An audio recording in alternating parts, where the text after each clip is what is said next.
Hi friends, welcome to my channel. ఈరోజుటి video చాలా ఎంటర్టైనింగ్గా ఉందండి. వీడియోని ఎక్కడ స్కిప్ చేయకుండా ఎన్ వరకు చూసేయండి.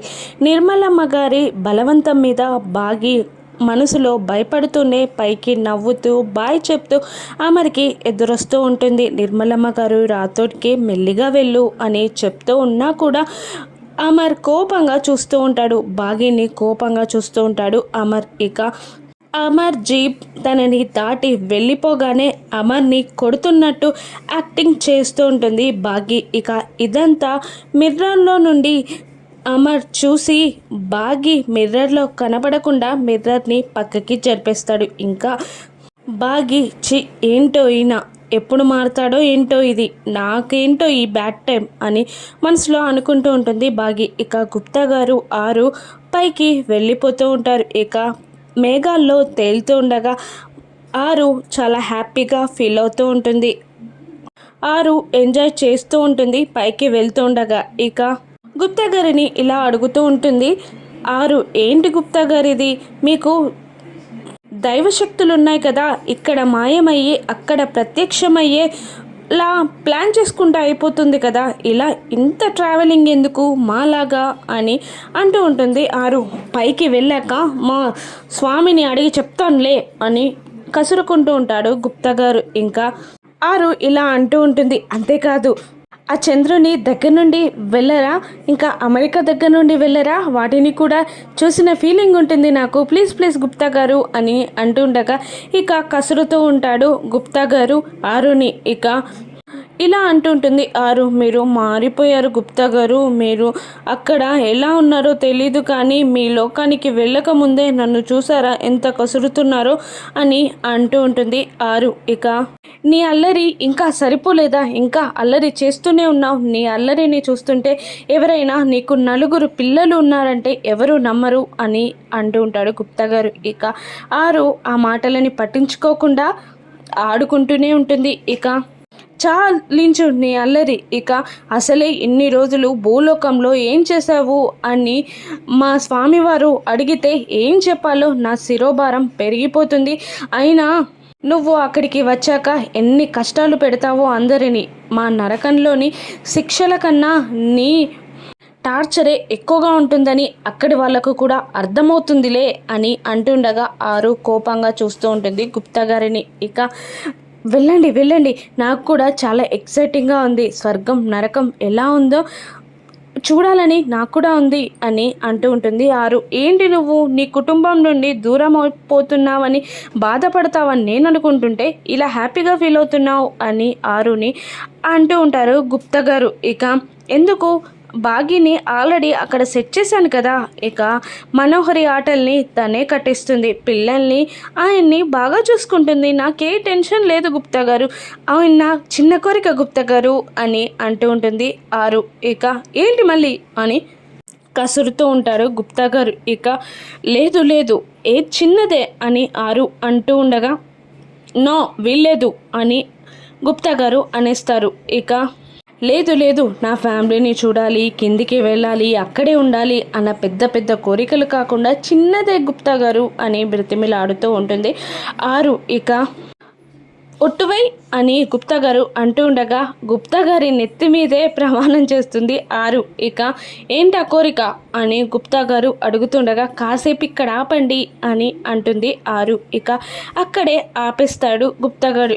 కింది పడిపోతున్నానని భయపడుతూ ఉంటుంది ఆరు. ఏం కాదులే, ఏం పడిపోవులే అని గుప్తా గారు అంటూ ఉంటారు. నాకు తెలియదు కదా గుప్తా గారు అని ఆరు అంటూ ఆపగానే అక్కడ మేఘాలతో చక్కగా ఆడుకుంటూ ఉంటుంది ఆరు. ఇంత దగ్గరగా మేఘాలను ఎప్పుడూ ఆడుకోలేదు గుప్తా గారు అని అంటూ ఉంటుంది ఆరు.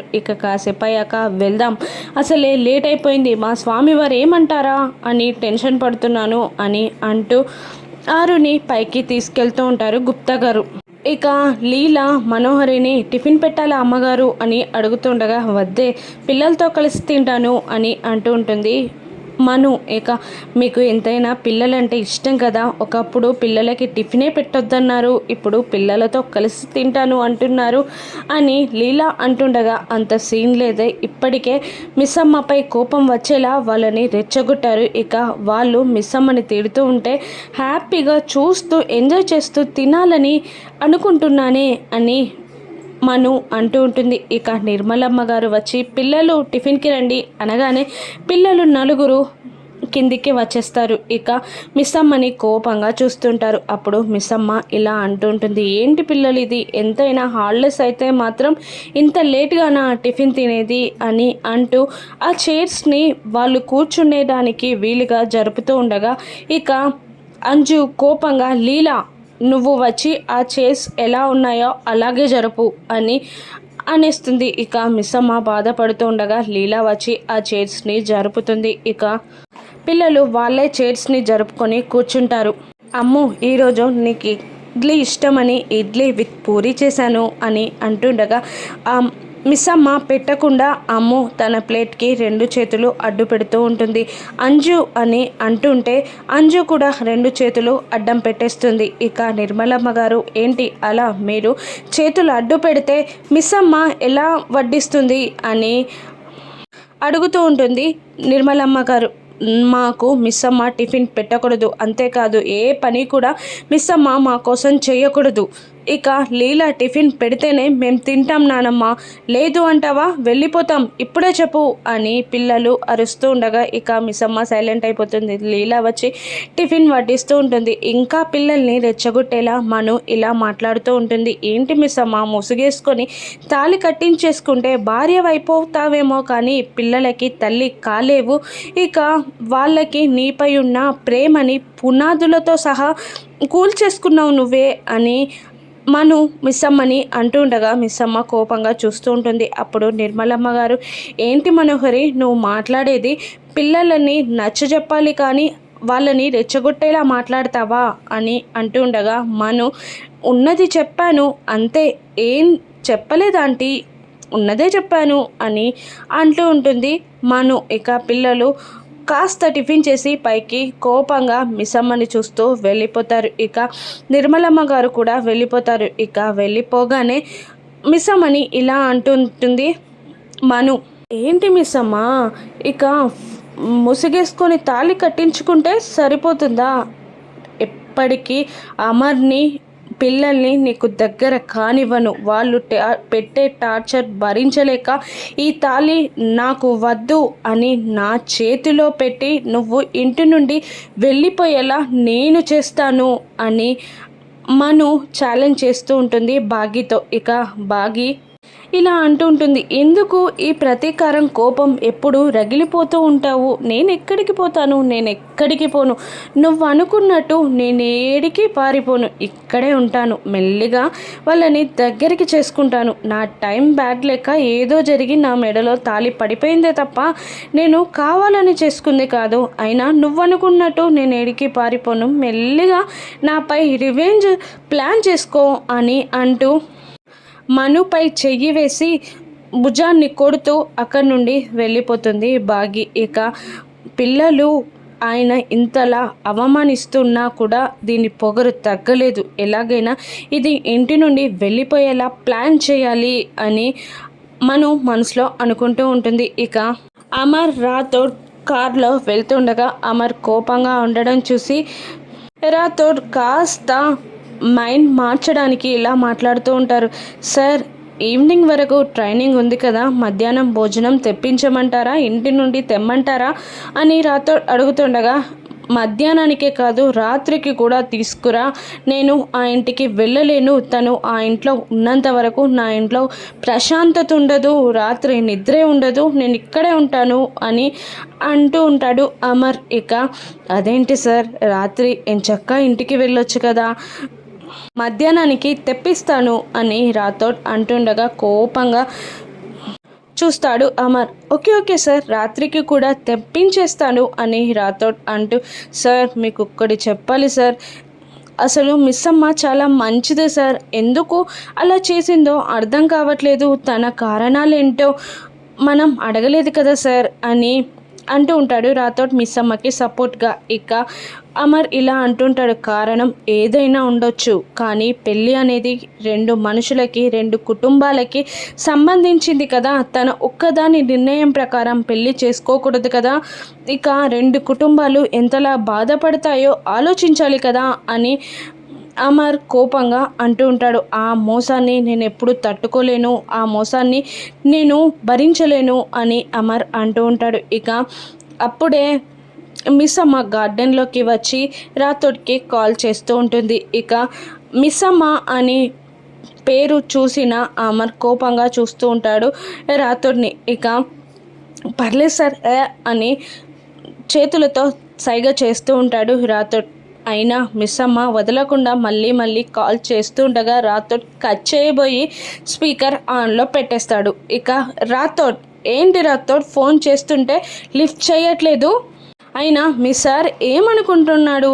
ఆయన ఏమైనా పెద్ద పులి అనుకుంటున్నాడా? ఆయనను చూస్తే భయపడాలి అనుకుంటున్నాడా? ఆయన అంత గుర్రగా చూస్తే నేను భయపడిపోవాలా?